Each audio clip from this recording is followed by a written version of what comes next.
I'm joined now by a man who started two projects to raise awareness on both the reef and the deep sea, Justin Marshall. Justin is a professor at the Queensland Brain Institute for the University of Queensland. Justin, welcome. Such a pleasure to have you with us today. Now, you started Coral Watch, not only that, also the Deep Australia project. What drove you to start these projects? Well, that's a good question, Oriel, and really it's my own interest. So I'm fascinated by the ocean. I'm a marine biologist, also a neuroscientist, so I understand, or try to understand, brains and vision underwater. And both the reef and the deep sea pose challenges for the animals that live there in terms of their vision. How does a deep sea animal see stuff when actually there appears to be no light? That's a question that's worth asking. And then on the reef, there's too much light. There's a lot of light. How do animals deal with that? How does the coral deal with that? And my fascination with the reef has always been around colour and how animals use colour to communicate. Talking about the reef, Coral Watch, it's the world's largest citizen science-based coral health assessment program. It's now in 137 countries and 12 languages. Tell us about Coral Watch. 25 years ago, along with many reef scientists, we began to notice that the colours of the reef were changing. And for me, this background colour is important, and important to the animals that live there because they try and camouflage against it. They're using the colour of the reef as part of their livelihood. So as we noticed, these bleaching events, we started to take note of what was going on, and then with my colleagues that really understand this process, like Charlie Viren and Ove Hugelberg, they were charting how the rise in sea temperature were causing these bleaching events. And because I understood colour and vision, we came up with a very simple way for humans to measure what was going on. And I'm going to hold one of those up now. This is the colour chart. And you can see colours around the edge, and what the user just matches those colours up against the reef. And through pre-calibration, through a scientific process, when the user returns the number and letter, we can then tell what's going on that reef. And as with many citizen science organizations, what we're admitting, in effect, is that there are not enough scientists to go round. As you described, Oriel, the Great Barrier Reef is huge. And of course, there's other reefs around the world. So how can even if it's hundreds of reef scientists, how can we possibly monitor that?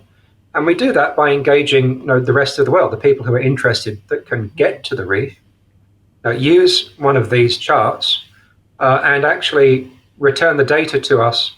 And we can then interpret that data, tell people about it, return that data to the people that are giving it to us. And in this way, we've created a team of reef watchers or coral watchers, as the title goes.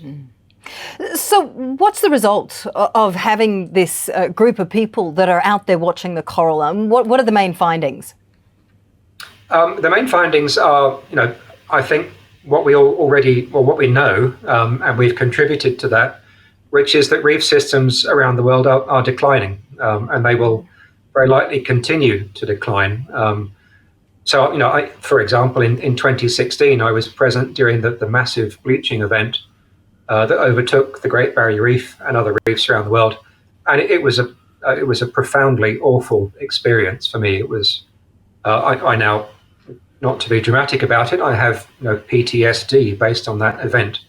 I swam in the dead bodies of billions of animals for 2 weeks, weeping into my mask, just watching a beautiful environment disappear.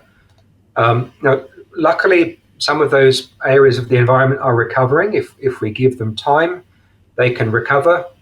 But along with many other science groups, along with many other observers, what we now know is that these temperature spikes are happening more often, and therefore we will have other bleaching events into the future.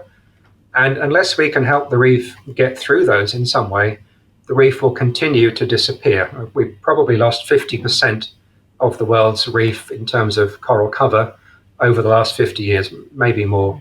So to answer your question, we're basically confirming what everyone is saying. Importantly for Coral Watch, we want to engage everyday citizens, just people who would not normally get access to this data, and encourage them to understand, and then very importantly, encourage them to do something about it. And that has become really our push over the last 10 years is that don't just return us the data based on this system. We'd like you to understand the data that you're returning to us, and then think about, well, how can I save the reef? Even if I can't get to the reef and I hear about this, how can I save the reef from home? And that's very much the focus of our efforts at the moment. So what's the answer to that question? What do people need to be doing? How can we save not just the Great Barrier Reef, but reefs right around the world? There are a number of things that we can do to change our lifestyle. And what we ask for with Coral Watch, one of our slogans is, act now. We need to do this now, not into the future. We need to do things like very closely examine how we're using energy, how we're getting to work, our modes of transport, our food and where our food comes from, and the waste disposal. There's other problems such as plastic in the ocean, which is degrading the reef. Now, all of these things which are basically beating the reef on the head, but most important of those is definitely climate change and how to get a handle on that. And I think, if I'm being optimistic about this, the world is now paying more attention to that. And then people ask, but what can I do? Should I wait for government to fix it? The scientists tell us that they've been working on this problem for 20 years. Haven't they fixed it? And really the answer to both those questions is no. Government will not fix it, and scientists cannot fix it. The responsibility lies with the individual. So that's you and me, Oriel, and the choices that we make at home, the consumer choices that we make, and we need to start examining these in much greater detail.